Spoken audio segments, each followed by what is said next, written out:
I'm And as standing you in the can see, ICU at St. the Mary's Regional results watching speak my for daughter Olivia's themselves, chest rise and fall with offering the a ventilator. clear path Room forward. 314. The And I machines remember when beep I first steadily, measuring started, each the precious challenges heartbeat. seemed Her insurmountable, wedding ring but catches the fluorescent dedication and light, a clear a cruel vision reminder pulled of us through promises those early made and days. broken. It's been And it's 15 only days since the then accident.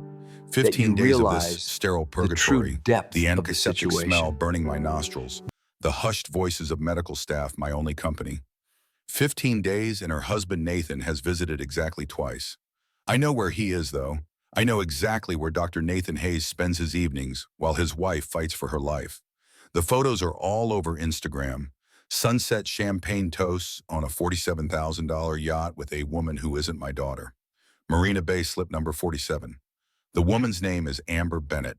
She wears a red bikini and Nathan's Harvard Medical School class ring on a chain around her neck. I rub my eyes, exhaustion setting in. 30 years as a family court judge taught me to recognize patterns, to see the truth beneath carefully constructed lies. And everything about Nathan's behavior since Olivia's accident follows a pattern I've seen too many times. The head nurse, Helen Miller, pulls me aside at 11:47 p.m. She's worked here for 23 years, seen everything she says. Her hand shakes slightly as she shows me the clipboard. Mr. Sullivan, there's something you need to know about your son-in-law. The DNR order, do not resuscitate, filed yesterday at 3:17 p.m., supposedly signed by Olivia before her accident. The signature doesn't match her handwriting. Too neat, too careful. And the timestamp 3:17 p.m. places Nathan at the hospital signing forms when I know for a fact he was still on the yacht. Amber's Instagram story showed them docking at 4:30 p.m. Helen's voice drops to a whisper. The attending physician never signed off on this. Hospital policy requires 2 signatures for DNR orders. This only has 1. I study the document. In 30 years on the bench, I've seen plenty of forged documents. This one wouldn't even make it past a first-year law clerk. There is more, Helen continues. The nurses talk. They've noticed Dr. Hayes making phone calls from the consultation room, calls to insurance companies asking about life insurance policies. Death benefits. The walls are thin. $2.3 million. That's what Olivia's life is worth on paper. I remember when she bought the policy 3 years ago. Nathan insisted on the amount. We need to protect our future, he said. I wonder now whose future he was protecting. Helen checks her watch. I have to go, but there's something else about your granddaughter, Emma, 6 years old, Olivia's world. The thought of her makes my throat tighten. Dr. Hayes filed papers with Child Protective Services yesterday. He's claiming you're too old to care for Emma if something happens to Olivia. Says you have early-stage dementia. The lie hits me like a physical blow. I had a routine cognitive assessment last month. Perfect scores, clean bill of health. My doctor even joked about my judge's memory. He's trying to isolate her, Helen says. Cut off everyone who cares about Olivia. It's a pattern we see sometimes. Usually right before she doesn't finish the sentence. She doesn't need to. My phone buzzes. Text message from Nathan. Richard, we need to talk. Tomorrow, 2 p.m. My office. Not Dad, not Rich. Richard. The formality is telling. I look at Helen, this woman risking her career to warn me. Thank you. She stands to leave, then turns back. Judge Sullivan, in 23 years, I've never seen a husband refuse to hold his wife's hand.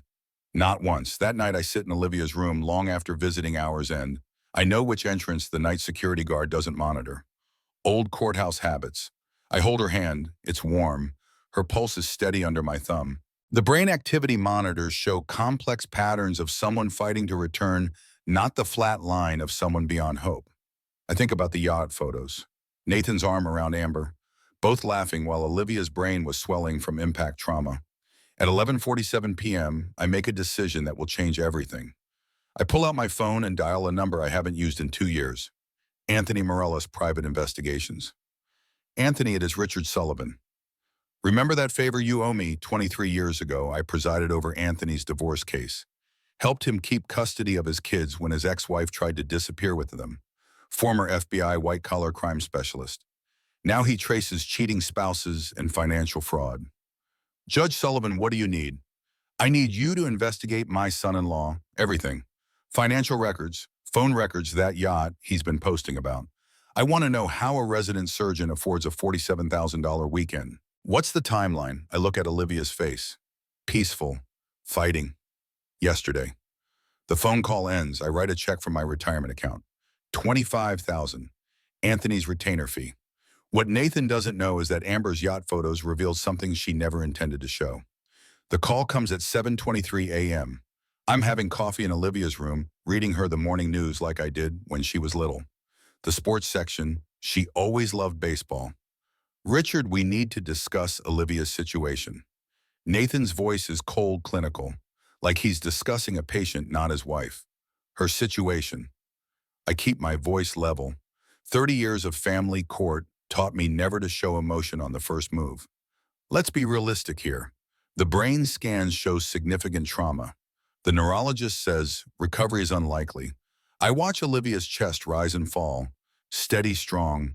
Which neurologist? A pause. Dr. Henley, he's the best in the state. I write down the name. Anthony will check that too. Richard, I know this is difficult, but I have to think about Emma's future, about my practice. I can't put my life on hold indefinitely. Your life, I repeat the words slowly. Yes, Olivia would want me to move on to find happiness. I think about Amber in the red bikini, about the champagne photos posted while Olivia was having emergency brain surgery. Nathan, are you familiar with California's community property laws? Another pause longer this time. I don't see why that's relevant. Well, as Olivia's husband, you're entitled to 50% of her assets, including the life insurance policy, but only if you're still married when she dies. The silence stretches. I can hear him breathing. What are you implying? I'm not implying anything. I'm stating a fact. 2.3 million is a lot of money for someone with your expenses. My expenses. The yacht rental. 47,000 for the weekend. That's what Amber posted on Instagram. Marina Bay Slip 47. Beautiful photos. I hear a sharp intake of breath. You've been watching Amber's social media, Nathan. I'm a family court judge. Retired but trained. I notice things like how someone affords a weekend yacht rental on a resident's salary, or why someone files a DNR order while they're still on the water. I don't know what you're talking about. The timestamp, Nathan, 3:17 p.m. yesterday, but Amber's Instagram story shows you didn't dock until 4:30. Basic mathematics. The mask is starting to slip. Good. Look, Richard, I understand you're upset, but Olivia is brain dead. The machines are keeping her alive, but she's not coming back. Dr. Henley confirmed it. Interesting, because I called Dr. Henley this morning. He says he's never examined Olivia, never even heard of her. Silence. You must have misunderstood. Nathan. I let his name hang in the air. I spent 30 years listening to liars in my courtroom. You're not very good at it. What do you want? There it is. The real question. I want you to stop filing false DNR orders. I want you to stop lying to insurance companies. And I want you to visit your wife, or what I smile. He can't see it, but I know he can hear it in my voice. Or I'll make sure everyone knows what kind of husband you really are. Are you threatening me? I'm informing you. There's a difference, a long pause. When he speaks again, his voice has changed. Lower meaner. Listen carefully, old man. I'm a Harvard-trained surgeon. You're a washed-up small-town judge who can barely remember what day it is. Olivia is going down, and when she does, I'm going to remarry. Emma will have a new mother, a functioning one. The words hit like a physical slap, but my voice stays steady. Interesting choice of words. I'll remember that. And another thing, you're not welcome at this hospital anymore. I've made sure of that. Security has your photo. Try to visit Olivia again and they'll call the police. I think about Helen risking her job to warn me. About the nurses who've watched Nathan abandon his wife. Nathan, do you know what I learned in 30 years of family court? What the husband who fights hardest to keep people away from his dying wife usually has something to hide. You don't know anything. I know Amber's real name is Amber Bennett, 26 years old, works at Coastal Medical Billing, the same company that handles your hospital's insurance claims. I hear him fumble the phone. I know she's been accessing patient insurance records, including Olivia's. That's a federal crime, by the way. HIPAA violations carry serious penalties. You're bluffing. I know you've taken Amber to Le Bernard 47 times in the past 18 months. Average cost per meal, $430. That's $20,000 in restaurant bills alone on a resident's salary. My voice drops to a whisper. And I know you've been planning this for 3 years, Nathan. Since the day Olivia increased her life insurance policy, the line goes quiet. I can hear his breathing, fast, shallow. You have no proof. Not yet. I hang up. At 7:31 a.m., I call Anthony Morales. How fast can you get me financial records for Dr. Nathan Hayes, credit cards, bank statements, property records? Give me 24 hours. Make it 12. At 3:17 a.m., I'm sitting beside Olivia's bed. The ICU is quiet except for the machines. Her hand is warm in mine. I've been thinking about Nathan's words. Washed up small town judge. Can barely remember what day it is. 30 years. 30 years of protecting families. Of making sure children went to safe homes. Of stopping abusers and manipulators. And now my own daughter needs protecting. I pull out my phone. Anthony's preliminary report came in an hour ago. I read it again by the blue light of the monitors. Nathan Hayes, age 38, Harvard Medical Class of 2012, surgical resident at St. Mary's Regional, salary $58,000 annually, expenses in the past 6 months, $127,000. The math doesn't work. Yacht rentals, $47,000, jewelry purchases at Cartier, $23,000, all for Amber Bennett dinners at Le Bernard, 47 times 2,340 total. Patek Philippe watch, $18,000. I remember seeing it on his wrist, the nervous tapping when he'd visit Olivia. Where does a resident get that kind of money, I keep reading. Nathan's been accessing Olivia's financial accounts, joint accounts, yes, but also her individual investment portfolio, the one from her father's estate, her trust fund, $340,000 withdrawn in the past 4 months. Small amounts. Nothing that would trigger bank alerts, but steady, systematic theft. I think about Olivia at age 8, pigtails flying as she ran toward me after school. Daddy, guess what I learned today? Always curious, always trusting. She trusted Nathan. My phone buzzes. Text from Nathan. Change of plans. Meeting moved to tomorrow. Don't contact me again. He's scared. Good. But there's something else in Anthony's report that makes my blood freeze. Life insurance inquiry records. Nathan has been calling Mutual of California every week for the past month. Same questions every time. What documentation is required for death benefit claims? How quickly are payments processed? Can claims be expedited in cases of medical emergency? He's not just planning Olivia's death. He's timing it. I stand up, walk to the window. The parking lot is empty except for a few cars, night shift workers, people like Helen who actually care about their patients. That's when I make the decision. I'm not just going to stop Nathan. I'm going to destroy him. At 3:45 a.m., I drive to my house. Haven't been home in 4 days. The mail is piling up. Bills, advertisements, a letter from Emma's school asking about her absences. Emma, 6 years old, brown hair like Olivia's, same curious eyes. Nathan wants to take her away from me, claims I have dementia, that I'm too old to care for her. I go to my study, pull open the file cabinet. Third drawer back, left corner. The manila folder I haven't touched in 2 years. My retirement savings, $847,000. Careful investments over 30 years. My plan was to leave it all to Olivia and Emma. I write a check for $50,000. Anthony Morales gets a raise. Then I call my attorney, Janet Walsh. We've known each other for 25 years. She handled my wife's estate when she died. Bill, it's 4 in the morning. Janet, I need you to file an emergency petition. Temporary guardianship of my granddaughter. I have reason to believe she's in danger. What kind of danger? I tell her about the forged DNR, the insurance calls, the financial theft, Nathan's threats to take Emma away. My God, Bill, are you sure about this? Janet, I've spent 30 years watching bad people hurt good families. I'm not going to let it happen to mine. What do you need? Full financial investigation. Forensic accounting. I want every penny Nathan has stolen, every lie he's told, every law he's broken. That's expensive, Bill. I think about Olivia's trust fund, the money Nathan has been stealing to buy jewelry for his mistress. Money isn't the issue. At 6:00 a.m., I'm back at the hospital. I know which entrance security doesn't monitor. Old habits from my courthouse days. Olivia looks the same, peaceful, fighting. I lean close to her ear. Sweetheart, Daddy's here, and I'm going to make sure you're safe. Emma, too. Her heart rate increases slightly on the monitor just for a moment. She can hear me. At 6:15 a.m., my phone rings. Janet Walsh. Bill, I've been thinking about your case. There's something you should know about forensic accounting investigations. What They don't just find stolen money, they find everything, every hidden account, every false document, every federal crime.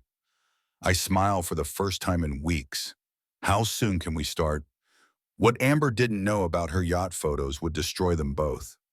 Dr. Rachel Kim arrives at 8:30 a.m. sharp. Forensic accountant, 22 years with the FBI's Financial Crimes Unit before going private. Janet recommended her. Judge Sullivan, I've reviewed the preliminary materials your investigator provided. We're sitting in my study, coffee growing cold. Olivia's high school graduation photo smiles at us from the mantel. What's your assessment, Dr. Kim? Your son-in-law is either incredibly stupid or incredibly arrogant, possibly both. She opens her laptop. Spreadsheets fill the screen. Numbers I recognize from Olivia's bank statements. He's been systematic. Small withdrawals from the joint account. Nothing over $10,000 to avoid federal reporting requirements. But he made a crucial mistake. He uses hospital ID to access the transfers. Every transaction has a digital fingerprint. Timestamps addresses location data. She clicks to another screen. October 8th, 2:47 p.m. withdrew $8,500 from Olivia's trust fund. The hospital system shows he was in surgery at that exact time. Appendectomy on a 12-year-old patient. Impossible to be in two places at once. More importantly, the withdrawals correlate perfectly with his expenses. October 9th, he spent $8,200 to Cartier. Bought Amber Bennett a diamond tennis bracelet. Dr. Kim shows me the receipt. Olivia's money buying jewelry for Nathan's mistress, while Olivia lay unconscious in the ICU. How much total? $340,000 over 4 months. But that's just what I found in 3 hours of searching. My phone rings. Anthony Morales. Judge, you need to hear this. I've been monitoring Nathan's communications. That's legal. He's been calling Amber on the hospital's landline, public record, and Judge, the conversations are being automatically recorded. Hospital policy for quality assurance. I put the call on speaker. What did you find? October 15th, 9:22 p.m. Nathan to Amber. Don't worry about the old man. Olivia will be gone soon, and then we'll have everything. The words hit like ice water. There's more. October 18th, 11:47 a.m. The insurance company says they need a death certificate within 48 hours for expedited processing. I can arrange that. Dr. Kim stops typing, looks up at me. Judge Sullivan, that's conspiracy to commit insurance fraud. Federal crime, 20 years minimum. I think about Nathan's confident voice on the phone yesterday. I'm a Harvard-trained surgeon. You're a washed-up small-town judge. Anthony, what else? Hospital security footage. Nathan hasn't just been avoiding Olivia's room. He's been actively steering other doctors away, telling them she's too far gone for consultation, preventing second opinions. Medical negligence, another federal crime. And Judge, remember those Instagram photos Amber posted from the yacht? What about them GPS metadata? They weren't just partying while Olivia was dying. They were celebrating. Anthony sends me the photo files. I open them on Dr. Kim's laptop. October 15th, 4:23 p.m. Nathan and Amber on the yacht. Champagne glasses raised. Amber's caption, "To new beginnings." The timestamp shows this was posted exactly 37 minutes after Olivia's emergency brain surgery began. Dr. Kim, is this enough for criminal charges? Judge, this is enough to destroy him financially, professionally, and legally. At 10:15 a.m., I make my first move. I call Dr. Patricia Hammond, Chief of Staff at St. Mary's Regional. We served together on the hospital board 5 years ago. Patricia, I need to report a serious ethics violation. What kind of violation? Bill? A doctor accessing patient financial records without authorization, using hospital systems to commit theft, falsifying medical documents. Silence on the line. That's extremely serious, Bill. Are you certain I have documentation? Bank records, timestamps, recorded conversations. And Patricia, the doctor, is using stolen money to fund an extramarital affair, while his wife lies unconscious in your ICU. My God. Who is it? Dr. Nathan Hayes. Another silence longer. Bill, I'll need to see the evidence. Dr. Kim will deliver it within the hour. Full forensic report. But Patricia, there's something else. Nathan has been preventing other doctors from examining his wife, telling them she's beyond help, when the brain scans show clear activity. That's medical negligence, potential malpractice. It gets worse. He's been calling insurance companies asking about death benefit procedures while actively preventing treatment that could save her life. I hear Patricia typing rapidly. Bill, I'm calling an emergency medical board meeting this afternoon. Can you be there? I wouldn't miss it. At 11:30 a.m., my phone rings. Unknown number. Judge Sullivan, this is Nurse Patricia Williams, ICU night shift. Yes, I heard through Helen Miller that you're investigating Dr. Hayes. There's something you need to know. What is it? Last night, Dr. Hayes came to the ICU at 2:00 a.m. He wasn't scheduled. He went directly to your daughter's room with a syringe. My blood freezes. What happened? I stopped him, asked what medication he was administering. He got angry, said it was routine care. But Judge Sullivan, the syringe wasn't labeled. No medical order in the chart. Where is it now? I secured it. Hospital protocol for suspicious medications. It's being tested by the lab. At 12:45 p.m., Dr. Kim calls, Judge Sullivan. The lab results came back. What was in the syringe? Potassium chloride, concentrated, enough to stop a heart in minutes. Nathan had tried to murder my daughter. The nurses had been watching everything, and now they were ready to testify. I find Nathan in the hospital parking garage at 1:47 p.m., level 3 near the doctor's reserved spaces. He's walking toward his BMW medical bag in hand. Nathan, he freezes, turns around slowly. The confidence from yesterday's phone call is gone. His face is pale. Richard, what are you doing here? I thought security had your photo. They do, but you know what's interesting about security cameras? I step closer. He takes a step back. They record everything, including doctors wandering the ICU at 2 a.m. with unmarked syringes. His hand trembles as he reaches for his car keys. The same hand that tried to inject my daughter with poison. I don't know what you're talking about. Potassium chloride, Nathan. Concentrated enough to stop a heart in minutes. The keys fall from his shaking fingers. Clatter on the concrete. That was routine medication, really, because Nurse Williams couldn't find any medical order for it. No doctor's signature, no pharmacy record. I pick up his keys, hold them in my palm. You know what else is interesting? Hospital policy requires all medications to be labeled. This one wasn't. Nathan's expensive suit is wrinkled. Probably slept in it. The Patek Philippe watch he bought with Olivia's money catches the fluorescent light. How's the yacht, Nathan? He flinches like I've slapped him. Amber's photos were beautiful. The champagne toast while Olivia was in surgery. Very romantic. You've been stalking us. I've been protecting my daughter from her husband who's been stealing her money to buy jewelry for his mistress. I step closer. Nathan backs against his car. $127,000 in 4 months. That's impressive theft for someone who makes $58,000 a year. That money, that was from our joint account. Olivia's trust fund isn't a joint account, Nathan. It's individual. And you've been accessing it illegally. His face goes white. You can't prove that. I pull out my phone, show him Dr. Kim's forensic report. Timestamps, Nathan. You withdrew $8,500 on October 8th at 2:47 p.m., but hospital records show you were in surgery. Appendectomy on a 12-year-old. Unless you've learned to be in 2 places at once, that's computer fraud. Federal crime. What do you want? The same question from yesterday's phone call, but now his voice is different. Smaller. I want you to confess. To what? Attempted murder. Insurance fraud. Theft. Medical negligence. Take your pick. Nathan looks around the parking garage, empty except for us. No witnesses to his humiliation. You're insane. Am I? Because Dr. Hammond called an emergency medical board meeting for 3:00 p.m. today. They want to discuss your extracurricular activities. His hands are shaking so hard he can't hold his coffee cup steady.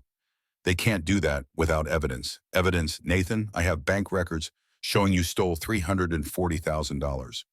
Recorded phone calls where you discussed killing Olivia for insurance money. Hospital footage of you trying to inject her with poison. I hand him his car keys. But here's what really interests me. Amber's Instagram account has been deleted. Her apartment lease was terminated yesterday, and she called in sick to work this morning. Nathan's mouth opens, closes. No sound comes out. Funny thing about accomplices, Nathan. When things get hot, they run. Amber wouldn't. She loves me. She loves your money, Olivia's money. But now that the FBI is involved, she's probably somewhere with no extradition treaty. I turn to walk away, then pause. Oh, and Nathan Emma won't be needing a new stepmother because you won't be around to provide one. His coffee cup falls to the concrete, shatters. The news breaks at 6 p.m. Channel 7's investigative team. The lead anchor's voice is somber as she introduces the story. Tonight at 6, a prominent Bay Area surgeon accused of attempting to murder his comatose wife while stealing hundreds of thousands from her accounts to fund an affair. I'm watching from Olivia's room. The visiting restrictions mysteriously lifted after my conversation with Dr. Hammond. The reporter Susan Chen stands outside St. Mary's Regional. Professional, relentless. Dr. Nathan Hayes, a surgical resident here at St. Mary's, is under investigation for multiple felonies, including attempted murder, insurance fraud, and theft of marital assets exceeding $300,000. They show Nathan's photo, the one from the hospital website, smiling, confident. The man who promised to love my daughter in sickness and in health.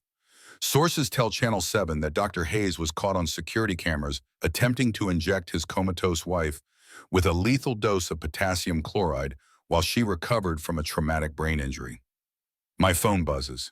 Text message from an unknown number. Judge Sullivan, this is Amber. We need to talk. I show the text to Anthony Morales. He's been sitting with me since 4:00 p.m., waiting for Nathan's response to the media coverage. She's scared, Anthony says. Probably trying to cut a deal. Should I respond? Not yet. Let's see what Nathan does first. On screen, Susan Chen continues her report. Hospital records show Dr. Hayes visited his wife only twice in 3 weeks while spending lavishly on his girlfriend, including a $47,000 yacht rental posted on social media during his wife's emergency brain surgery. They show the Instagram photos. Nathan and Amber with champagne glasses. The timestamp October 15th, 4:23 p.m. Sarah Morrison Pierce was fighting for her life while her husband celebrated with another woman. The camera cuts to an interview. Dr. Patricia Hammond, Chief of Staff. We take these allegations extremely seriously. Dr. Hayes has been suspended pending a full investigation. Patient safety is our highest priority. My phone rings. Nathan, you did this. His voice is different, desperate, angry. Did what called the media. Destroyed my reputation, my career. I watch Olivia's peaceful face, the steady rise and fall of her chest. I didn't call anyone Nathan. But when you try to murder someone in a hospital, word tends to get out. I wasn't trying to murder her. That was medication. Potassium chloride isn't medication, Nathan. It's what they use in lethal injections. Silence on the line. The reporters are calling me, asking about the money, about Amber. Where is Amber, by the way? She's staying with friends, really. Because her landlord says she moved out yesterday, paid the lease termination fee in cash. $8,000. I hear him breathing. Fast, shallow. You're destroying my life. You destroyed your own life the moment you decided my daughter was worth more dead than alive. The news report continues. Now they're showing the hospital parking lot, the same garage where I confronted Nathan 6 hours ago. Dr. Hayes refused our request for an interview, but sources say he appeared visibly shaken when confronted with evidence of his alleged crimes. They cut to footage of Nathan leaving the hospital. Stumbling. His BMW parked crooked across 2 spaces. The FBI's white-collar crime division has opened a formal investigation. If convicted, Dr. Hayes could face up to 30 years in federal prison. Nathan's voice comes through the phone, barely a whisper. 30 years. Insurance fraud is a federal crime, Nathan. So is attempted murder. And computer fraud. And medical negligence. I need a lawyer. You need several lawyers. Different specialties. Criminal defense, medical malpractice, federal crimes. That's going to be expensive. I don't have money for lawyers. You have $127,000 worth of jewelry. Of course, you'd have to get it back from Amber first. Another silence. She's not answering her phone. Funny thing about accomplices, Nathan. When the FBI gets involved, they start thinking about cooperation agreements. The news report ends with a number for tips. If you have information about this case, please call our investigative hotline. My phone immediately starts buzzing. Unknown numbers. Reporters wanting quotes. I turn it off. At 7:30 p.m., Anthony shows me Amber's new Instagram account. Different name, abennett.travels. Posted from LAX airport 2 hours ago. Flight to Vancouver, Anthony says. Then probably somewhere without extradition treaties. I look at the photo, Amber in first class, champagne glass raised. The same pose from the yacht, but this time she's alone. The caption, new chapter. Nathan's partner in crime had abandoned ship. His life was unraveling exactly as planned. The forensic accountant's final report arrives at 900 a.m., 147 pages. Every transaction, every lie, every crime. Dr. Kim sits across from me in Janet Walsh's conference room. 3 boxes of evidence on the table between us. Judge Sullivan, in 22 years of financial investigations, I've rarely seen fraud this systematic. She opens the first box. Bank statements, credit card records, hospital access logs. Nathan Hayes didn't just steal money. He created an entire false identity to cover his tracks. What do you mean he opened accounts under variations of his name? B. Pierce Brandon, P. Pierce, Dr. B. Pierce, each one linked to different aspects of the theft. She shows me the paper trail. Olivia's trust fund money flowing through multiple accounts before ending up in Nathan's hands. October 3rd, $12,000 withdrawn from Olivia's trust. October 4th, $12,000 deposited into the B. Pierce account. October 5th, $11,800 spent at Tiffany & Company. A diamond necklace for Amber paid for with Olivia's inheritance from her grandfather. The sophistication suggests this wasn't impulsive. He's been planning this for years. Dr. Kim opens the second box. Insurance documents. Life insurance policy taken out 18 months ago. $2.3 million. But here's what's interesting. The medical exam required for such a large policy. She hands me the file. The examining physician was Dr. Marcus Webb, retired cardiologist, lives in Phoenix now. I called him yesterday. He has no record of examining Olivia Hayes. Never heard of her. Another forged document. But the insurance company has the exam results on file. Perfect health, no risk factors, signed by Dr. Webb. I study the signature. Different handwriting than Nathan's usual style, but similar to the forged D&R order. He's been practicing forgery. Gets better. The insurance policy has a double indemnity clause. Accidental death pays $4.6 million. Olivia's car accident, the one that put her in the ICU. Dr. Kim was Olivia's accident, really an accident. She opens the third box. Police reports accident reconstruction photos. I requested the traffic incident report. Olivia's brakes failed completely. No mechanical problems with the gear, but the brake line showed signs of tampering. The photos show Olivia's Honda Civic wrapped around a tree. The brake line cut clean through. Someone sabotaged her car. The police didn't investigate further because it appeared to be mechanical failure. But a forensic mechanic I hired says the cut was made with surgical tools. Nathan had tried to kill Olivia twice. First the car, then the poison. My phone rings. Anthony Morales. Judge, I've been monitoring Nathan's communications. He just made a very interesting phone call. To whom? His malpractice insurance company, asking about coverage for criminal defense. Even now, Nathan was thinking about protecting himself. There's more. I traced his recent financial activity. He's been liquidating assets. Sold his car yesterday. Withdrew his entire 401k. Cleaned out the joint checking account. He's running. Looks like it. But Judge, there's something else. Remember that syringe from the hospital? The one with potassium chloride. What about it? Lab found fingerprints. Nathan's, but also trace amounts of insulin. Dr. Kim looks up from the evidence files. Insulin mixed with potassium chloride would mask the cause of death. Look like diabetic shock instead of poisoning. How long would Olivia have survived? Minutes, maybe less. I think about Nurse Williams stopping Nathan in the ICU. If she hadn't intervened. Dr. Kim, what's our total evidence count? She consults her laptop. Financial crimes, 47 separate incidents of theft totaling $340,000. Insurance fraud, 8 forged documents. Attempted murder, 2 documented attempts. Medical negligence, 15 instances of patient abandonment. She closes the laptop. Judge Sullivan, this case is bulletproof. Even if half the evidence were thrown out, there's enough to convict on multiple felonies. At 11:30 a.m., FBI Special Agent Maria Rodriguez calls. Judge Sullivan, we've issued federal warrants for Nathan Hayes and Amber Bennett. Bank fraud, wire fraud, conspiracy to commit murder. Have you found them? Amber Bennett was arrested at Vancouver International Airport attempting to board a flight to Dubai. She's being extradited, and Nathan's still at large. But Judge Sullivan, we found something in Amber's luggage that might interest you. What a laptop computer with detailed records of the insurance fraud scheme. Email conversations planning your daughter's accident. And Judge Sullivan, yes, time-stamped photographs of them celebrating what they called the successful accident the night Olivia was injured. They had documented their own crimes. The courtroom is packed, standing room only. I haven't seen this much public interest since the Peterson murder trial in 2018. Department 12, Riverside County, Family Court. The same courtroom where I presided for 15 years. Now I'm sitting at the petitioner's table, fighting for my granddaughter's future. Judge Rebecca Martinez presides. Sharp, fair. I trained her when she was a junior prosecutor. Nathan sits across the aisle with his attorney, Marcus Clean. Expensive suit, but Clean looks nervous. He's been handed an impossible case. The gallery buzzes with whispers.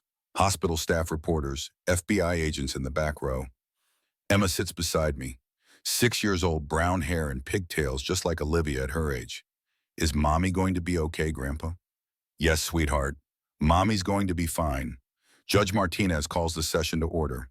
This is an emergency custody hearing in the matter of Hayes versus Sullivan. Petitioner seeks temporary guardianship of minor child Emma Hayes. Cleaning stands first. Your Honor, Nathan Hayes is the child's natural father and primary custodian. Mr. Sullivan's petition is based on unsubstantiated allegations. Objection. Janet Walsh rises. The allegations are substantiated by federal criminal charges. Your Honor. Sustained. Mr. Clean, please stick to custody issues for now. Clean shuffles his papers. He knows he's fighting a losing battle. Your Honor, Dr. Hayes is a respected surgeon with no prior criminal history. Mr. Sullivan is 62 years old and lacks the energy to care for a young child. Judge Martinez looks at me.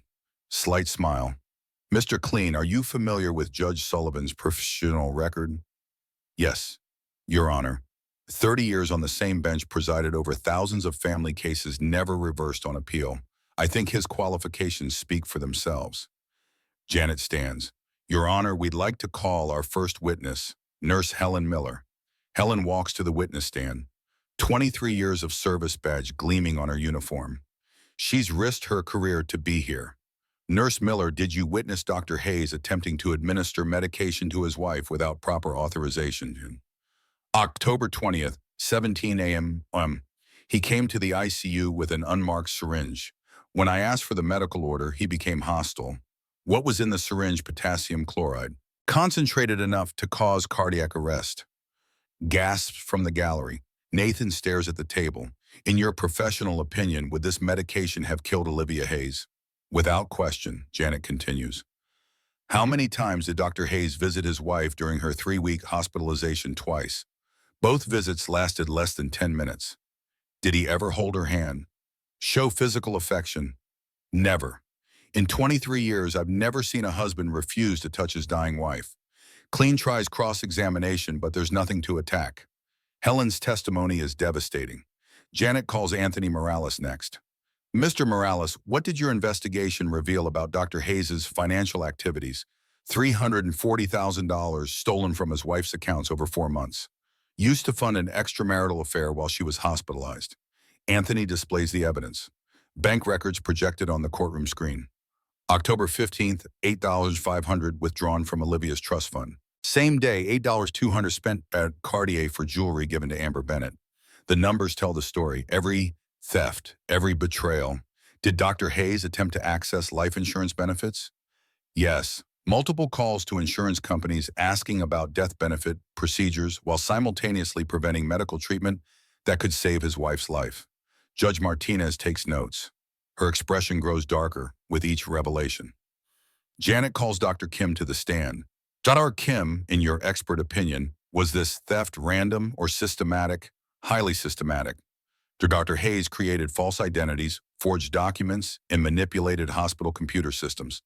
This required months of planning. What was his apparent objective? To kill his wife and collect $4.6 million in insurance money while maintaining plausible deniability. The courtroom erupts. Judge Martinez gables for order. Clean stands for cross-examination, but his heart isn't in it. Kim, isn't it possible these were legitimate medical decisions complicated by emotional stress? Number potassium chloride is not a legitimate medication for brain injury patients. It's used for a lethal injection. Clean sits down. No further questions. Janet calls her final witness. Your Honor, we call Special Agent Maria Rodriguez, FBI Financial Crimes Division. The federal agent takes the stand. Badge visible. Authority unquestioned. Agent Rodriguez. What federal crimes is Dr. Hayes charged with? Wire fraud, bank fraud, conspiracy to commit murder, and insurance fraud. Total potential sentence, life in prison. Has his accomplice been apprehended? Amber Bennett was arrested attempting to flee the country. She's cooperating with our investigation. What did Ms. Bennett reveal? Detailed records of the murder plot, including photographs celebrating what they called the successful accident the night Mrs. Hayes was injured. Nathan's head snaps up. First emotion he's shown all day. Agent Rodriguez, was Mrs. Hayes' car accident really an accident? Number, forensic analysis shows her brake lines were deliberately severed using surgical instruments. The gallery explodes. Reporters frantically taking notes. Nathan slumps in his chair. Judge Martinez calls for order again. Mr. Clean, does your client wish to testify? Clean whispers urgently with Nathan. Nathan shakes his head. No, Your Honor. Defense rests. Janet stands for closing arguments. Your Honor, Nathan Hayes is a monster. He tried to murder his wife twice. He stole her money to buy jewelry for his mistress. He abandoned his child to party on yachts while his wife fought for her life. She points to Emma. This little girl deserves better. She deserves a guardian who will protect her, not exploit her. Clean's closing is brief, half-hearted. Your Honor, despite these serious allegations, Dr. Hayes remains Emma's father. Biology matters. Judge Martinez doesn't even pause to deliberate. I've heard enough. Emergency guardianship is granted to Richard Sullivan, effective immediately. She looks directly at Nathan. Dr. Hayes, your parental rights are suspended pending resolution of criminal charges. You will have no unsupervised contact with the minor child. Nathan's expensive watch catches the light as he covers his face. Not the Patek Philippe anymore. That was sold to pay legal fees. Furthermore, all marital assets are frozen pending forensic accounting. Mr. Sullivan is appointed conservator of Olivia Hayes' estate. The gavel comes down. Emma tugs on my sleeve. Grandpa, does this mean I get to live with you? Yes, sweetheart. For as long as you want. In the hallway, reporters swarm. Cameras flash, microphones thrust forward. Judge Sullivan, how do you feel about your victory? I think about Olivia still fighting in her hospital bed. About Emma finally safe from her father's greed. This isn't about victory. It's about protecting family. What's next for Dr. Hayes? That's up to the federal prosecutors. As we walk to the car, I see Nathan in handcuffs. FBI agents leading him away. He looks at me one last time. The arrogance is gone. Only fear remains. 30 years of family court taught me one thing. Documentation wins. 2 weeks later, Nathan's criminal trial begins. The courtroom is even more packed than the custody hearing. National media now. The story has captured public imagination. The Harvard surgeon who tried to murder his wife for insurance money. I sit in the front row behind the prosecutor's table. District Attorney Michael Ramirez is handling the case personally. 28 years experience, 83% conviction rate. We worked together often when I was on the bench. Nathan sits at the defense table. Orange jumpsuit. No bail granted. Flight risk, the judge said. His expensive private attorney is gone, replaced by a public defender. All that money spent on Amber, and now he can't afford his own lawyer. Ironic. The trial moves quickly. The evidence is overwhelming. Dr. Kim testifies about the financial crimes. The hospital nurses testify about the potassium chloride. Police officers testify about the brake lines cut with surgical precision. But the most damaging testimony comes from Amber Bennett, granted partial immunity in exchange for cooperation. She walks into the courtroom in handcuffs. No makeup. Prison jumpsuit. Nothing like the glamorous woman from the yacht photos. Ms. Bennett, Nathan looks at her. She doesn't look back. Ms. Bennett, did you have a relationship with the defendant? Yes. We began dating 18 months ago. He told me his wife was emotionally abusive and they were separated. When did you learn the truth? 6 months ago. He admitted he was still living with his wife. Said he couldn't divorce her because she had money he needed. Did he discuss his financial situation with you? He said he was underpaid at the hospital, that his wife had a trust fund but wouldn't share it, that he deserved it for putting up with her. Did the defendant ever discuss harming his wife? The courtroom goes silent. Nathan stares at the table. Yes. 3 months ago, he talked about how convenient it would be if she had an accident. Said the insurance would pay double for accidental death. He started researching ways to cause car accidents that look like mechanical failure. Did you assist him? I accessed her insurance records through my job. Sent him copies of her policy. I didn't think he would actually do it. I thought it was just talk. But he did do it, didn't he? Yes. What happened the day of Olivia Hayes' accident? Nathan called me at work. Said, it's done. Told me to meet him at the marina. We took the yacht out. He was celebrating. Kept saying we were finally going to have everything we deserved. Amber starts to cry. I didn't know he was going to hurt her. I didn't know. The jury doesn't believe her. The photos tell a different story. The champagne toast. The caption, to new beginnings. The timing 37 minutes after Olivia went into emergency surgery. It takes the jury 4 hours to reach a verdict. Guilty on all counts. The judge sentences Nathan to 25 years to life. No possibility of parole. Amber gets 8 years eligible for parole in 4. The civil lawsuit recovers everything. Olivia's trust fund, the stolen assets, punitive damages totaling $1.2 million. Nathan's medical license is permanently revoked. His yacht seized by the FBI, auctioned to pay restitution. Justice cold and complete. But justice isn't healing. 3 months after the accident, Olivia still hasn't woken up. I spend every day at her bedside, reading to her, talking to her, telling her about Emma's school projects, about the changing seasons, about everything except the trial. That can wait until she's stronger. Emma visits after school, draws pictures for her mother, talks about her day, normal things. Children are resilient, but I watch for signs of trauma. The nightmares have stopped. The fear when the phone rings. Small victories. Dr. Hammond visits often, reviews Olivia's charts personally now. The brain activity is encouraging, Richard. More complex patterns every week. She's fighting. How long? There's no timeline for this kind of injury.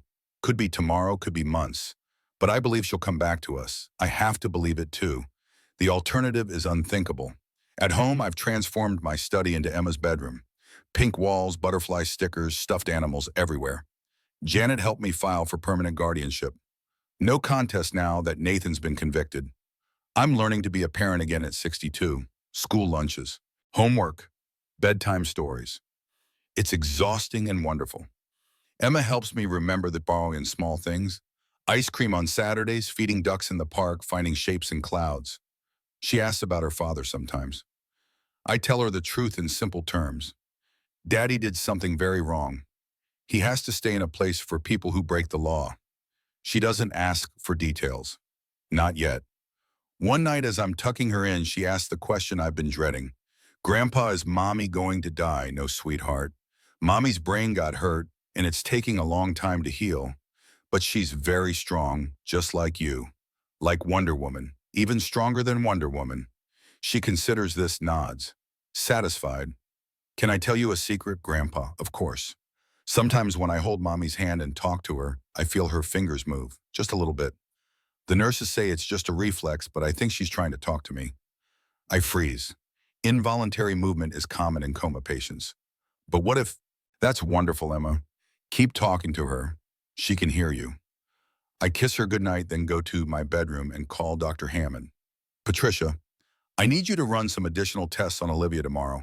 What kind of tests? Response to stimuli, particularly to Emma's voice. The next day we set up the equipment. EEG monitors heart rate, blood pressure. Emma sits beside Olivia's bed, holding her hand. Hi, Mommy. I got an A on my spelling test today. We had to spell beautiful and Tuesday and elephant. Nothing on the monitors. Then I drew a picture of us at the beach. Remember when we built that huge sandcastle and the wave knocked it down? And you said we'd build a bigger one next time, a slight spike in brain activity. Dr. Hammond adjusts a dial, watching intently. Keep talking, Emma. And then Jimmy Peterson said girls can't play basketball, but I scored 2 baskets at recess and he couldn't score any. You always said I could do anything boys can do, only better. Definite response now. Heart rate increasing. Brain activity spiking in the language processing centers. Olivia can hear her. She's responding. For the next week, we establish a routine. Emma reads to Olivia for 30 minutes every day after school. Dr. Hammond monitors the brain activity, documenting every response, building a case for increased treatment. The insurance company has been reluctant to approve experimental therapies, citing limited chance of recovery. But data changes minds. Numbers. Documentation. The things Nathan thought he could manipulate are now working in Olivia's favor. Dr. Hammond presents the case to the hospital board, shows them the response patterns, argues for aggressive intervention. This is not a vegetative state. This is a brain actively fighting to reconnect. We have documented responses to familiar stimuli, particularly her daughter's voice.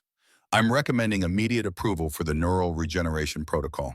The board votes unanimously to approve. Insurance be damned. They'll treat now and fight the bureaucracy later. The treatment begins immediately.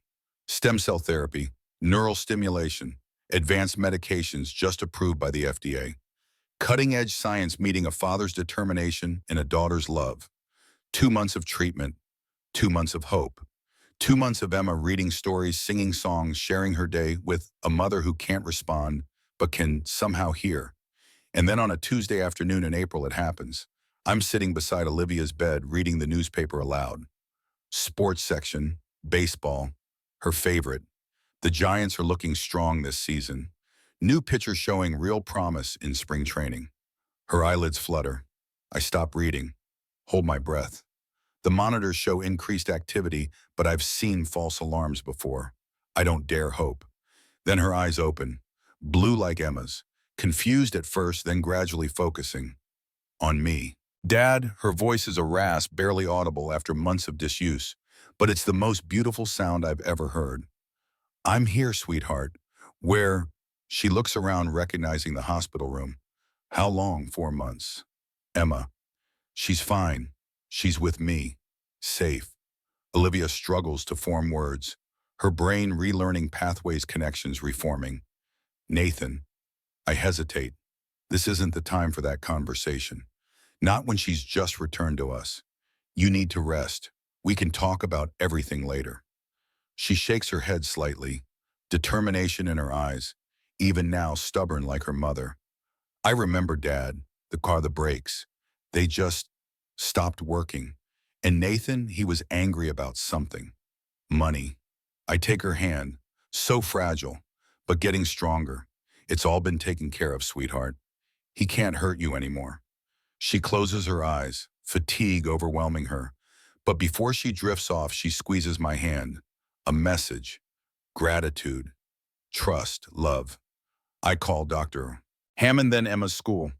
When Emma arrives an hour later, Olivia is awake again. Weak but present. The reunion is everything I imagined. Tears. Hugs.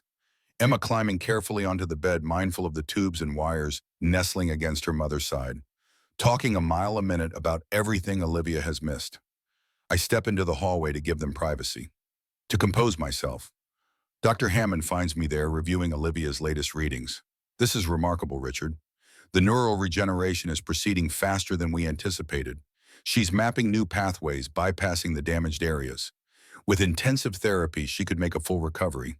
How soon can she come home? A few more weeks of inpatient care, then outpatient therapy. But Richard, there's something else you should know. What is it? We found trace amounts of sedatives in her system, not prescribed by any doctor here. They've been there for months, gradually breaking down. Another piece of Nathan's puzzle falls into place. He was drugging her, making her seem unstable, building a case for his claims that she was emotionally troubled. Exactly. And Richard, if he hadn't miscalculated with the brake lines, if he'd continued the slow poisoning, we might never have known until it was too late. A chill runs through me. Nathan's arrogance had been his downfall. His impatience for the insurance money drove him to take risks, to leave evidence, to make mistakes. But what if he'd been more careful? What if he'd simply continued drugging Olivia, making her appear unstable, building a case for institutionalization? How many families had been destroyed by such calculated cruelty with no retired judge to spot the pattern, no resources to fight back? Olivia improves daily, memory returning, strength building, therapy working.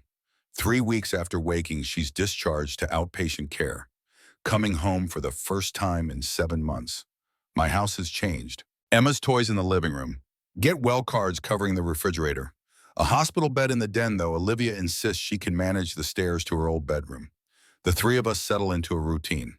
Olivia's therapy 3 times a week. Emma's school. My retirement officially unretired as I balance caregiving with managing Olivia's recovered assets. We don't talk about Nathan. Not yet. Olivia isn't ready and Emma doesn't ask. But I know the conversations are coming. The healing is physical now, but the emotional wounds run deeper. One evening after Emma is in bed, Olivia joins me on the porch. Tring air stars emerging, like so many evenings from her childhood. She's using a cane now, but insists on walking unassisted otherwise. You should have told me, Dad. About what? That you didn't trust Nathan, that you saw something wrong. I did, sweetheart. 3 years ago, you said I was being overprotective, that I didn't trust your judgment. She looks away, remembering. I was so stupid, so blind. No, you were in love. You wanted to believe the best in him. That's not stupidity, it's humanity. I was pulling away from him these last few months. Did you know that I'd found some discrepancies in our accounts? Started asking questions. He told me I was being paranoid, that my family history of mental illness was emerging. I didn't know that. I even talked to a divorce lawyer, secretly. 2 weeks before the accident, I was going to leave him, Dad. The pieces click into place. Nathan's urgency, the accelerated timeline. He knew Olivia was on to him, knew his carefully constructed life was unraveling. So he moved up his plan, tried to kill her before she could expose him. I should have seen it coming, Olivia. Should have protected you. She takes my hand, her grip stronger now, determined. You did protect me, Dad. You and Emma. You brought me back, and you made sure Nathan can never hurt anyone else. That night, I sleep soundly for the first time in months. The weight lifting, the future brightening. My family's safe under one roof. In the morning, Dr. Hammond calls with the final test results. Clean bill of health apart from the ongoing physical therapy. No permanent brain damage. No lasting effects from the drugs Nathan had been secretly administering. A medical miracle, she calls it. But I know better. It wasn't a miracle. It was determination, documentation, evidence, justice.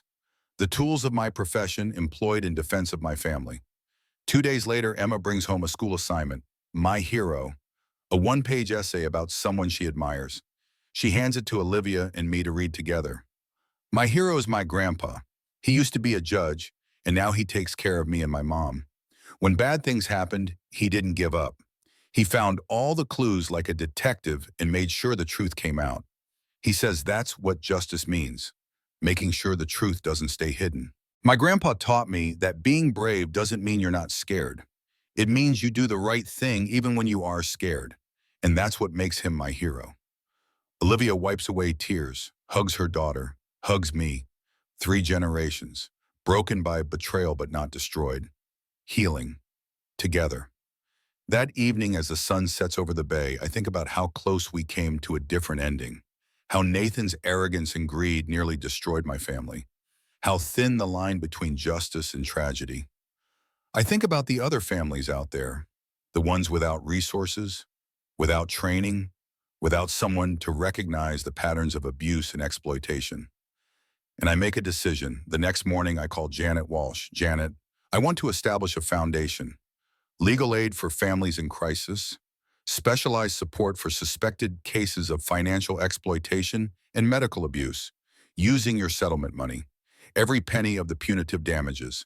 $1.2 million to start. I'll raise more. What will you call it? The Olivia Hayes Foundation for Family Justice. Perfect. I'll draw up the paperwork. 1 week later, I'm back in the courtroom. Department 12, Riverside County, Family Court. Not as a judge this time, but as a witness. Testifying in another case. Another family fighting to protect their mother from a predatory caregiver. I see the familiar patterns. The isolation. The financial manipulation. The forged documents. I present the evidence clearly, methodically. Connect the dots for the judge, for the jury, for the family whose world is hanging in the balance.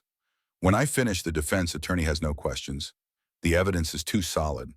The parallels to Nathan's case too clear. The jury deliberates for less than an hour. Justice prevails. As I leave the courthouse, a reporter catches up to me.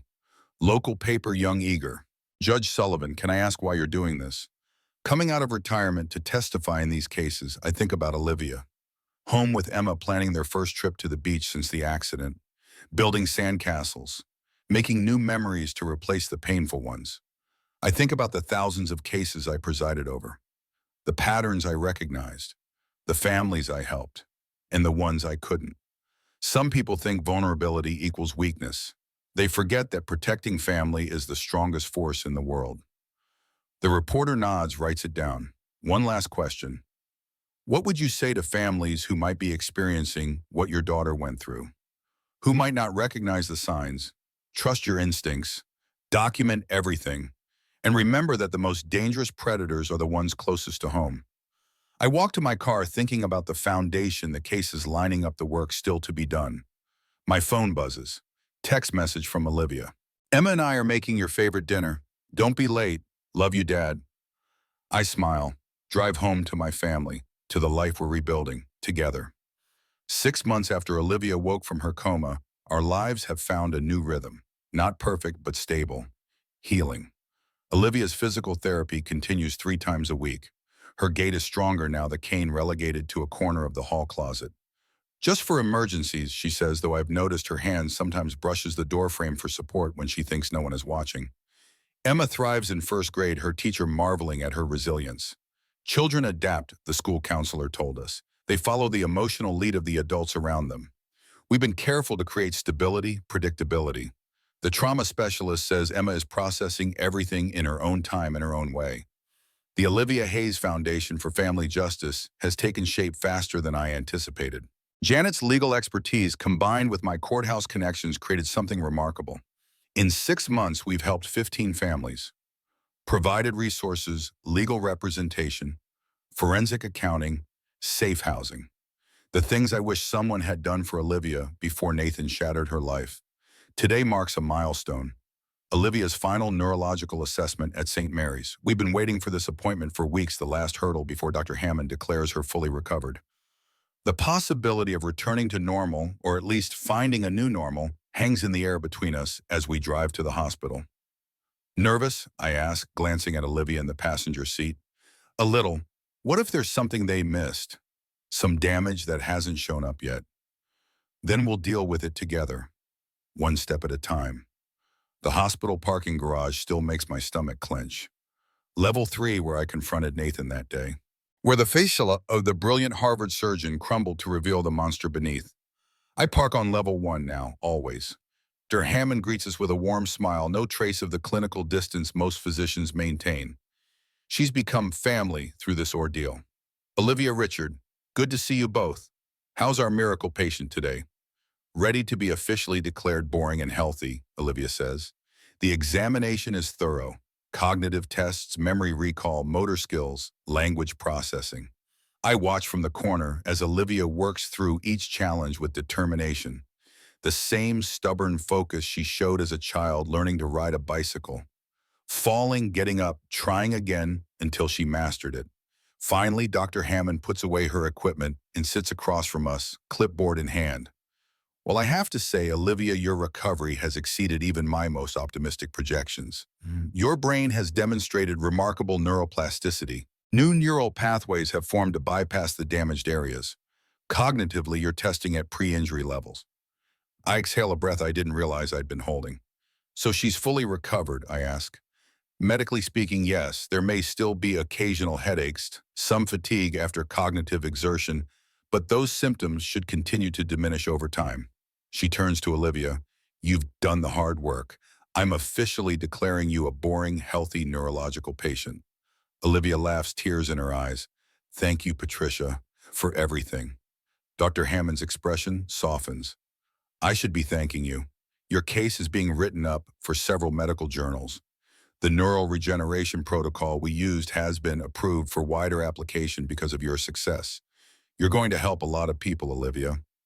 As we leave the hospital, Olivia pauses in the lobby, looking around at the familiar surroundings. I never thought I'd say this, but I'm going to miss this place a little. Really. It's where I came back to life, where Emma and I reconnected, where I learned that I was stronger than I ever imagined. She takes my arm. Let's go home, Dad. I want to celebrate with Emma. At home, Emma launches herself into her mother's arms the moment we walk through the door. What did the doctor say? Are you all better now? All better, sweet Ard, official medical seal of approval. Emma's face lights up. Does this mean we can go camping now? You promised when you got better we could go camping and see the stars. Olivia laughs. I did promise that, didn't I? Well, I always keep my promises. Let's start planning. That evening, after Emma is asleep, Olivia joins me on the back porch, the same spot where we've had so many conversations throughout her recovery, where she first told me about finding discrepancies in the accounts about Nathan's gaslighting, about her secret consultation with a divorce lawyer just before the accident. I got a call today, she says, settling into her chair, from Amber Bennett's attorney. My pulse quickens. What did he want? She's up for parole next month, early release for good behavior and cooperation. Olivia's voice is steady, her face composed. How do you feel about that? Honestly, I don't feel much of anything about Amber anymore. She was a pawn in Nathan's game. A willing pawn, but a pawn nonetheless. She looks out at the darkening sky. Her attorney says she wants to meet with me, to apologize in person. And I'm considering it, not for her sake, but for mine. She turns to me. What do you think, Dad? I think you're strong enough to handle whatever you decide. If hearing her apology would help you heal, then do it. If not, you owe her nothing. Olivia nods. There's something else. I've been thinking about what I want to do next. With my life. Before the accident, Olivia worked as a pediatric speech pathologist, helping children find their voices. The irony of her being silenced by Nathan's abuse isn't lost on me. I want to go back to school, get a degree in law. I blink in surprise. Law, specifically family law. She smiles at my expression. Don't look so shocked. I grew up watching you protect families, and now I've experienced firsthand what happens when the legal system works the way it should, when evidence is gathered meticulously, when justice is served. She leans forward. I want to be part of that. I want to work with the foundation, help other survivors find their voice. Pride swells in my chest. My daughter, who nearly died at the hands of her husband, now planning to dedicate her life to protecting others. You'll be brilliant, I tell her. Harvard won't know what hit them. She laughs. I was thinking Berkeley, actually. Close to home. To Emma. To you. 2 weeks later, I'm at the foundation office downtown reviewing a new case with our staff. A woman in her 50s showing signs of unexplained cognitive decline. Her son suspects her new husband is poisoning her slowly. The patterns are familiar. Isolation from family, sudden changes to financial documents. Symptoms that appear when the husband is present diminish when he's away. Janet knocks on my office door, her expression grave. Richard, there's something you need to see. She places a manila envelope on my desk. Inside, a letter from San Quentin State Prison. Nathan's handwriting, addressed to Olivia. This arrived at your home this morning. The mail carrier gave it to Emma. My blood runs cold. Emma, is she? She's fine. She was at a play date. Olivia got it from her before she opened it. She called me immediately. I examined the envelope. It passed prison screening. No contraband, just words. Sometimes words are the most dangerous weapons of all. Does Olivia want me to read it? She asked me to bring it to you. Said you'd know what to do. I placed the letter in my drawer unopened. Tell her I'll be home early. We'll decide together. That night, after Emma is asleep, Olivia and I sit at the kitchen table, the unopened letter between us. You don't have to read it, I tell her. We can burn it, send it back, whatever you want. She stares at the envelope, Nathan's precise handwriting, a reminder of his surgical precision. The same hands that cut her brake lines, that filled a syringe with potassium chloride. I want to know what he has to say. I slide the letter toward her.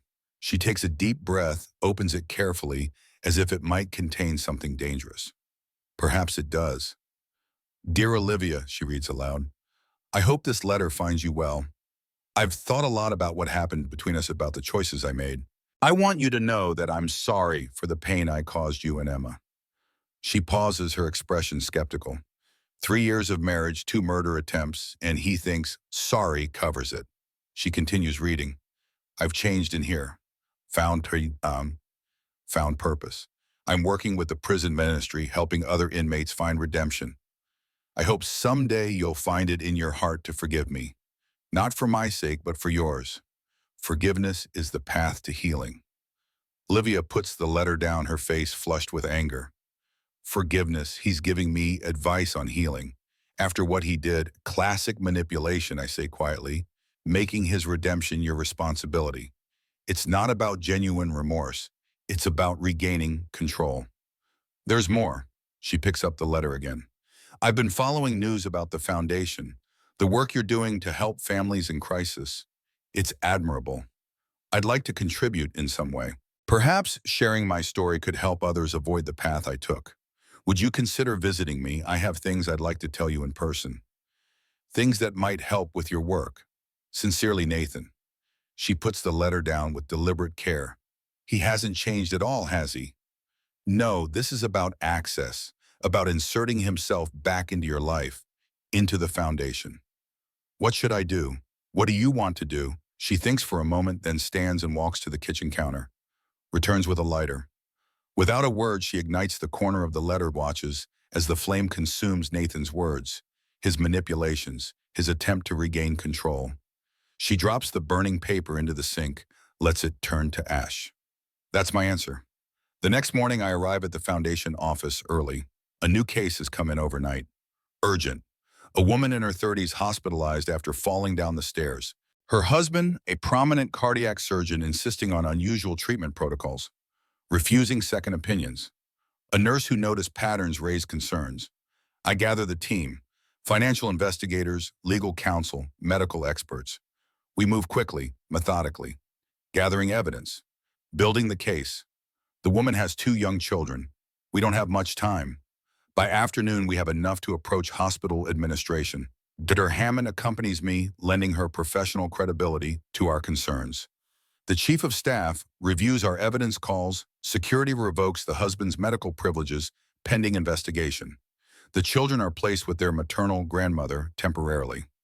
Safe. As I drive home that evening, I think about how differently this story will end, because someone noticed the patterns, because evidence was gathered, because systems worked as they should.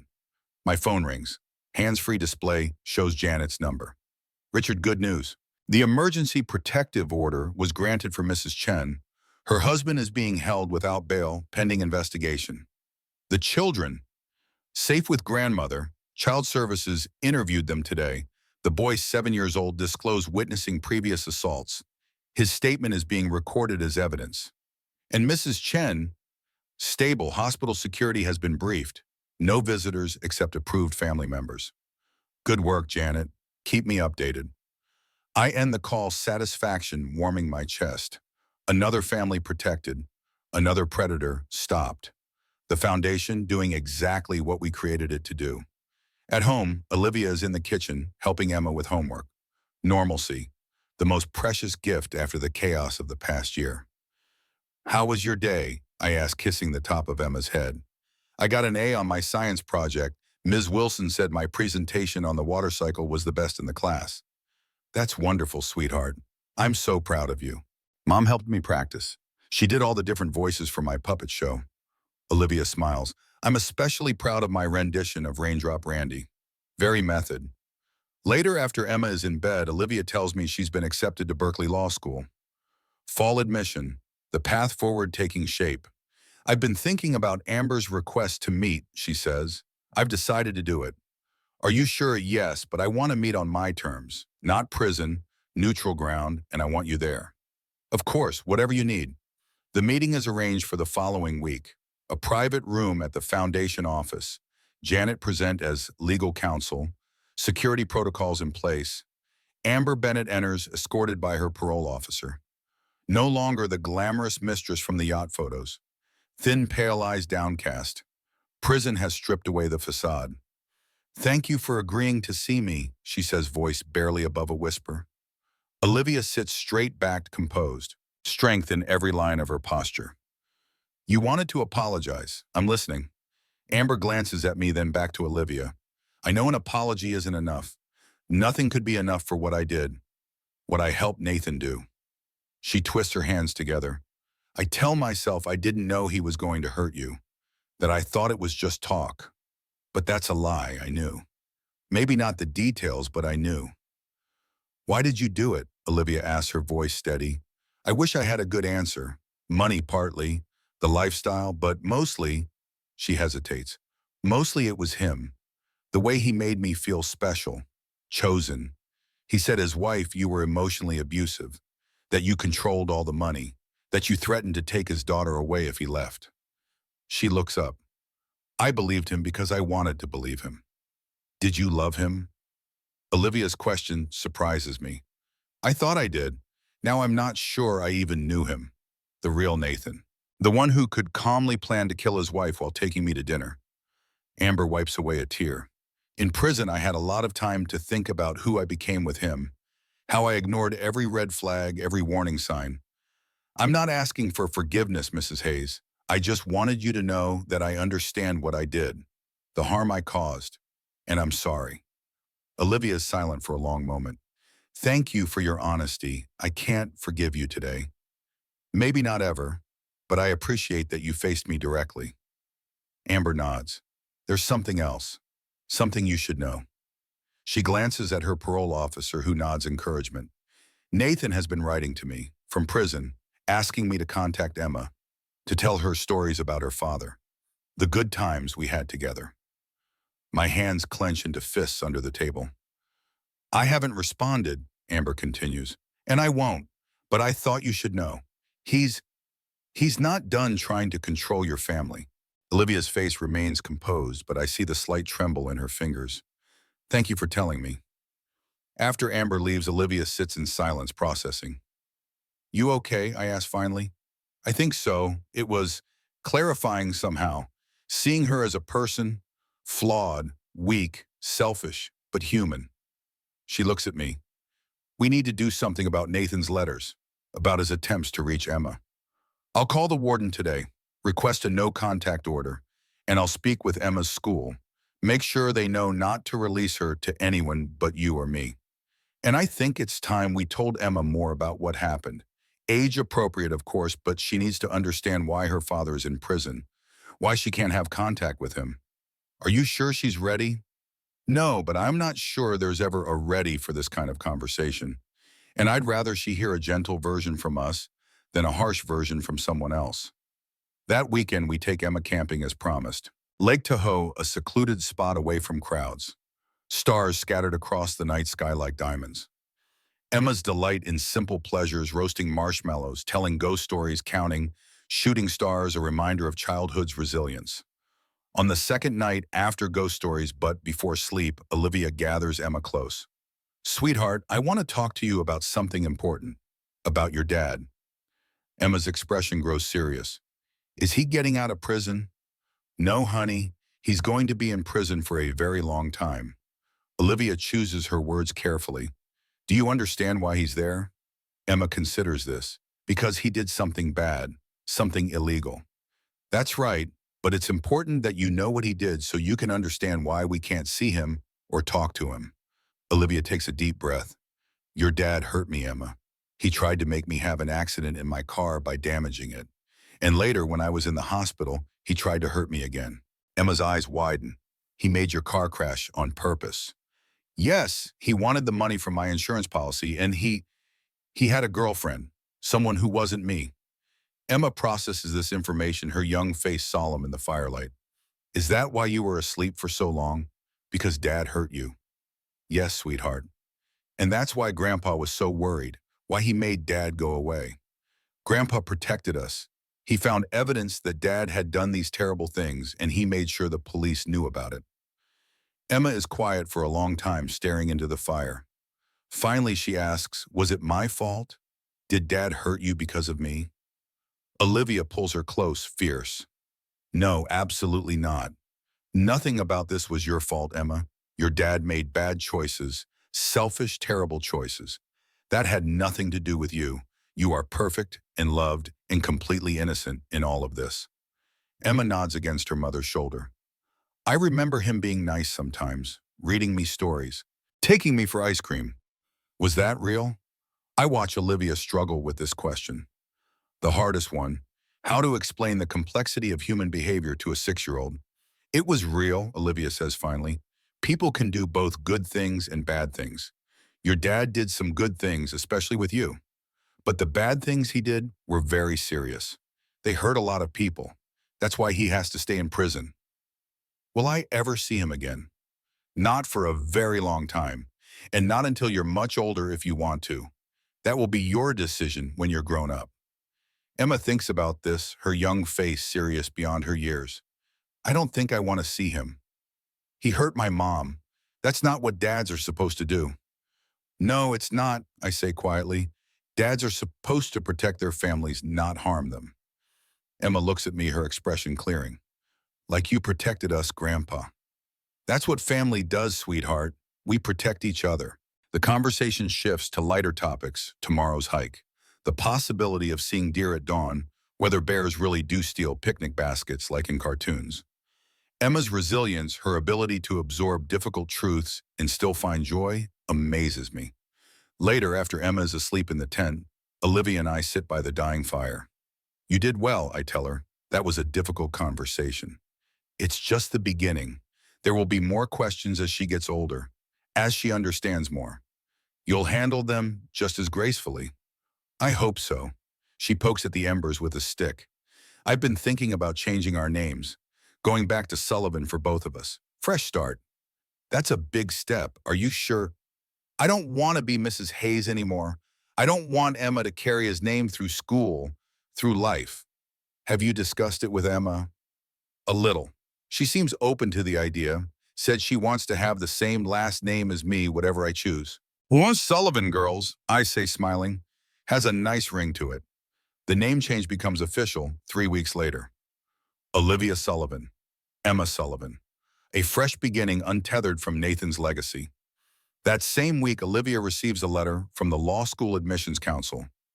Perfect LSAT score. Scholarships offered from multiple schools. Berkeley at the top of the list.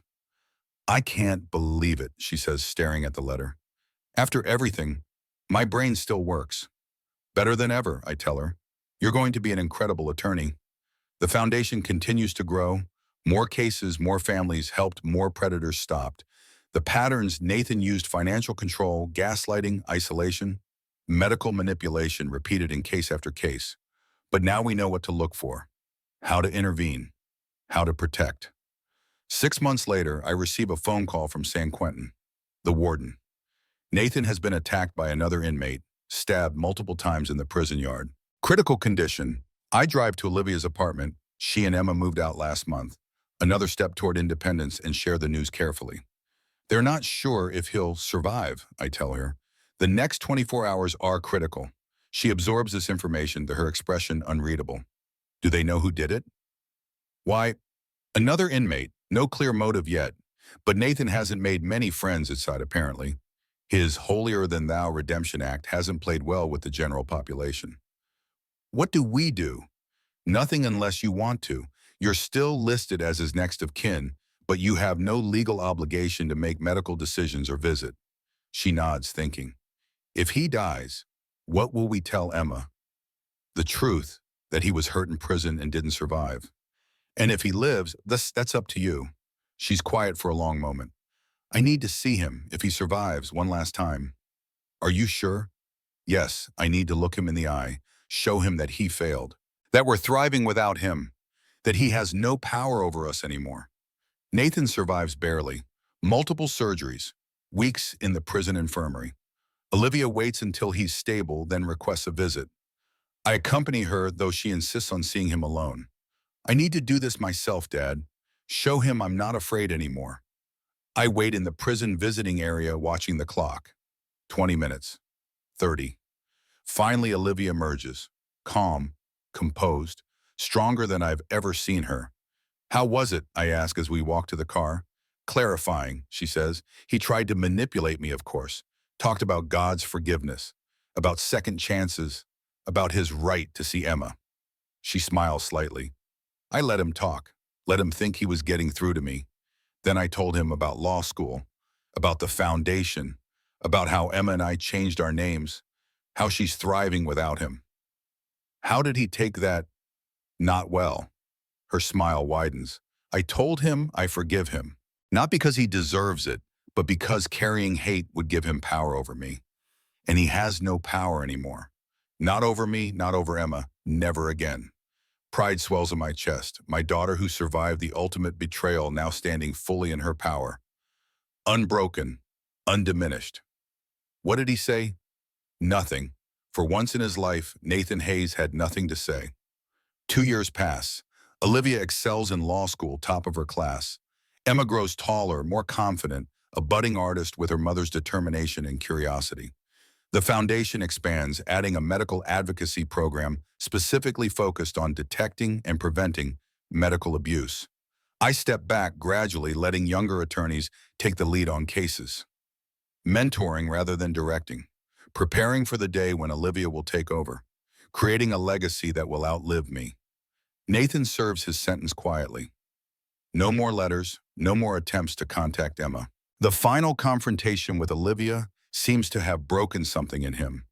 The narcissistic belief that he could still control her, still manipulate her, shattered against the reality of her strength. Amber Bennett completes her parole successfully, moves to Oregon, changes her name, starts over, sends a donation to the foundation each year on the anniversary of Olivia's accident. A reminder. Atonement. Dr. Hammond continues to champion the neuroregeneration protocol that saved Olivia's life, publishes papers, speaks at conferences, uses Olivia's case anonymized but recognizable to those who know as evidence of what's possible with the right treatment, the right support, the right determination. One evening, I find Olivia in my study looking through old family photo albums, pictures of her mother gone 15 years now, of Olivia as a child, of Emma as a baby. I've been thinking about the future, she says as I join her, about what happens to the foundation when you retire. That's still a few years away, but it's coming, and I want to be ready. She closes the album. I've decided to specialize in family law with a focus on medical law as well. Combine the two areas where Nathan did the most damage. Turn his weapons against others like him. You'll be formidable. I learned from the best. She smiles. I've been offered a clerkship with Judge Martinez after graduation, then hopefully the DA's office to get trial experience, then private practice with time dedicated to foundation cases. You've got it all planned out. I've learned the value of preparation, of evidence, of building a case methodically. She looks at me, her expression serious. I've also learned the value of family, of love, of trust. You taught me that, Dad. When everything else was falling apart, you were my constant. That's what fathers do. Not all fathers, she says softly, thinking of Nathan, of Emma, of the broken trust that can never be fully repaired. No, not all. I reach for her hand. But you've broken the cycle, Olivia. You're giving Emma something Nathan tried to take from both of you. Safety, security, love without conditions or manipulations. We both are. She squeezes my hand. The Sullivan family legacy. Justice, protection, healing. 3 months later, I'm sitting in the audience at Berkeley Law School's moot court competition, Olivia representing the plaintiff in a complex medical malpractice case. Her argument, methodical, persuasive. Evidence presented clearly, compellingly. The judges, actual appellate court justices volunteering their time, lean forward engaged. When the verdict comes in, Olivia's team wins unanimously. Best Oral Advocate Award goes to Olivia Sullivan 1L, the beginning of a brilliant career. At the reception afterward, Judge Rebecca Martinez approaches me, champagne flute in hand. Your daughter is exceptional, Richard. Reminds me of another Sullivan I used to know. Same attention to detail. Same unwavering focus on justice. She surpassed me already, I say, watching Olivia across the room, accepting congratulations from classmates and professors. and she's just getting started. The foundation is lucky to have her, as is Emma. We all are. Later that night, after celebrations and congratulations, after Emma is tucked into bed with stories of her mother's courtroom triumph, Olivia and I sit on her apartment balcony, the same conversation spot we've shared through recovery, healing, growth. Different locations, same connection. I've been offered a summer internship, she says, with the Innocence Project, working on cases of wrongful conviction. That's prestigious, competitive. Very. I'd be the only first-year student selected. She sips her tea. But I'm not sure if I should take it. Why not? It means 10 weeks in New York, away from Emma, from you, from everything we've built. Emma would miss you terribly, so would I, but we'd manage. I study her face in the dim light. Is that the only reason you're hesitating? She's quiet for a moment. I'm scared, Dad. Not of New York or the work, but of leaving Emma. What if something happens while I'm gone? The fear, the lingering trauma, the voice that whispers if you look away even for a moment, disaster will strike. Nathan is in prison. He can't hurt either of you anymore. I know that, intellectually, but there's still this feeling, this dread, like I can't protect her if I'm not here. That's normal after what you've been through. But Emma has an entire support system now. Me, Janet, your friends, her school. She's surrounded by people who love her, who watch over her. I know, she sighs. It's just hard to let go of the fear, to trust that life can be normal again. Take the internship, Olivia. Show Emma that it's okay to pursue your dreams, to take risks, that the world isn't just a place of danger but of opportunity. She considers this, then nods slowly. You're right, and you'll call me every day. Send photos, let me video chat with her at bedtime. Absolutely. Whatever you need to feel connected, secure. The summer internship becomes a turning point. Olivia thriving in the high-pressure environment of the Innocence Project. Emma enjoying special grandpa camp activities, baseball games, science museum visits, camping trips. Both of them growing, stretching their wings, finding independence within the safety of family. When Olivia returns, she's changed, more confident, more certain of her path. Her fear diminished, replaced by determination, by purpose. I want to expand the foundation, she tells me one evening. Add a wrongful conviction division. Focus on cases where medical testimony was misused or misunderstood, where doctors abused their authority to convict innocent people. That's a significant undertaking. I know, but I've seen how it works, Dad. How a respected doctor's testimony can override facts, evidence, truth. How many people might be in prison right now because someone like Nathan, educated, articulate, convincing, lied on the stand? I think about this, about the patterns we've seen in the foundation cases, about how Nathan nearly succeeded in his plan because of his position, his credentials, his persuasive ability.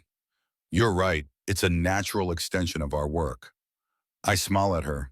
Your work increasingly. Our work, she corrects. I couldn't do any of this without you, without what you taught me. The Foundation's Wrongful Conviction Division launches 6 months later, funded by a grant from a national legal advocacy organization, staffed by law students, retired attorneys, medical experts willing to donate their time. Olivia at the center, her vision driving everything. Their first case, a woman convicted of poisoning her husband based on testimony from a toxicologist, later found to have falsified credentials. 15 years in prison already.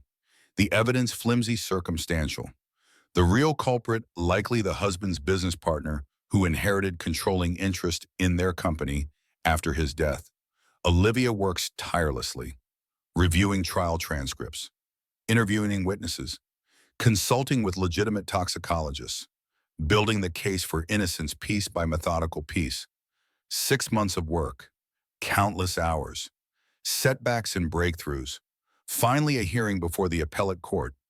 Olivia in the gallery watching as the attorneys she's trained present the evidence she's gathered. The conviction is vacated. A woman walks free after 15 years. Olivia's first save, not her last. As the woman embraces her now adult children in the courtroom, Olivia sits quietly, tears streaming down her face. I sit beside her, witnessing her transformation from victim to advocate, from survivor to savior. This is just the beginning, she whispers. Think of how many others are out there, waiting for someone to believe them, to fight for them. You can't save everyone, Olivia. I know, but we can save some and teach others to do the same. That night, we celebrated home. A family dinner. Emma now ate, curious about the case, about the woman set free, about the concept of justice itself. But how do you know if someone is really innocent? She asks, wise beyond her years. Evidence, Olivia explains. Facts, looking beyond what people say to what can be proven. Like Grandpa did with Dad. Exactly like that. Olivia glances at me, grateful. Grandpa taught me to look for evidence, to trust facts over feelings. That's what we do at the foundation. We help people find the truth. Later, after Emma's asleep, Olivia shows me the letter she received that morning from Nathan. His first direct communication in over 2 years. I heard about your work with the Innocence Project, he writes. The irony isn't lost on me, you fighting to free the wrongfully imprisoned, while I wrongfully imprisoned remain here. Wrongfully imprisoned, I echoed, disgusted. Still playing the victim. Still manipulating, Olivia agrees. Still trying to create doubt, to rewrite history. What will you do? She takes the letter and tears it in half, then quarters, then eighths, drops the pieces into the recycling bin. Nothing, he doesn't exist for me anymore except as a lesson, a reminder of why our work matters. 3 years pass. Olivia graduates law school with honors, completes her clerkship with Judge Martinez, joins the district attorney's office as a prosecutor specializing in financial crimes and medical fraud, continues her work with the foundation in her spare time. Emma grows into a confident 11-year-old. Artistic, compassionate, perceptive. No contact with Nathan. No desire for it. Her family, mother, grandfather, extended circle of foundation aunts and uncles providing all the love and security she needs. I scale back my involvement with the foundation gradually. Still consulting on complex cases, mentoring young attorneys, but no longer managing day-to-day operations. Preparing for full retirement. For the next chapter. One evening, as Olivia and I review a new foundation case, she mentions casually that Nathan has been denied parole. His first hearing unsuccessful. How did you find out? Victim notification system. They're required to inform me of any change in his status. She shrugs. It doesn't matter. I knew he wouldn't get parole on the first try. Not with his record, his lack of genuine remorse. Does it bother you knowing he'll be eligible again in 5 years? No, by then Emma will be 16, old enough to understand fully what happened, to make her own informed decisions about contact if she wants it. She looks at me, and I'll have been practicing law for 8 years, a established prosecutor, maybe even running for judge. Judge Sullivan has a nice ring to it. It does, doesn't it? She smiles. Family tradition. As retirement approaches, I find myself reflecting on the journey. On the night I discovered Nathan's betrayal. On the evidence gathered, the case built, the justice served. On the healing that followed, imperfect, but real. On the foundation growing beyond anything I imagined. On Olivia rising from the ashes of trauma to become a force for justice. On Emma thriving despite, or perhaps because of the challenges she's faced. On family. On love. On the power of truth to overcome even the most sophisticated lies. 5 years after Nathan's first unsuccessful parole hearing, he comes up for review again. Denied again. His prison record now shows multiple disciplinary actions. Conflicts with other inmates. Arrogance with staff. The facade of redemption crumbling under the reality of his character. Olivia, now a senior prosecutor with multiple high-profile convictions to her credit, receives the notification with indifference. He's irrelevant, she tells me. A cautionary tale, nothing more. Emma, now 16, asks questions occasionally. About Nathan, about the accident, about the trial. Seeking to understand her own history. Olivia answers honestly, age-appropriately. The foundation of trust between them, unshakable. I retire officially on my 70th birthday. A celebration at the foundation offices. Speeches, testimonials, a scholarship established in my name for law students focusing on family protection and advocacy. Olivia, now the executive director, presenting me with a plaque. Richard Sullivan, founder, protector, justice seeker. In my brief remarks, I talk about patterns, about evidence, about the importance of believing victims but verifying claims, about how systems can fail the vulnerable, but also how they can work when people of integrity insist on truth. I don't mention Nathan by name. No need. His legacy is not what matters. What matters is what grew from the ruins of his betrayal. The foundation, Olivia's career, Emma's resilience. The family saved the predators, stopped the innocent freed. What matters is what endures. Justice, truth, family, love. After the celebration, Olivia, Emma, and I have dinner at my house. Just the three of us. 3 generations of Sullivans, survivors, thrivers. I have something to tell you both, Olivia says as we finish dessert. I've been asked to run for Superior Court judge next year. Judge Martinez is retiring, and she's endorsed me as her replacement. Mom, that's amazing, Emma exclaims. You'll be Judge Sullivan just like Grandpa. If I win, Olivia cautions, it's not a given. You'll win, I tell her. You have everything it takes: experience, integrity, compassion, determination. And the best campaign manager in the business, Emma adds. Me, I'm already thinking of slogans.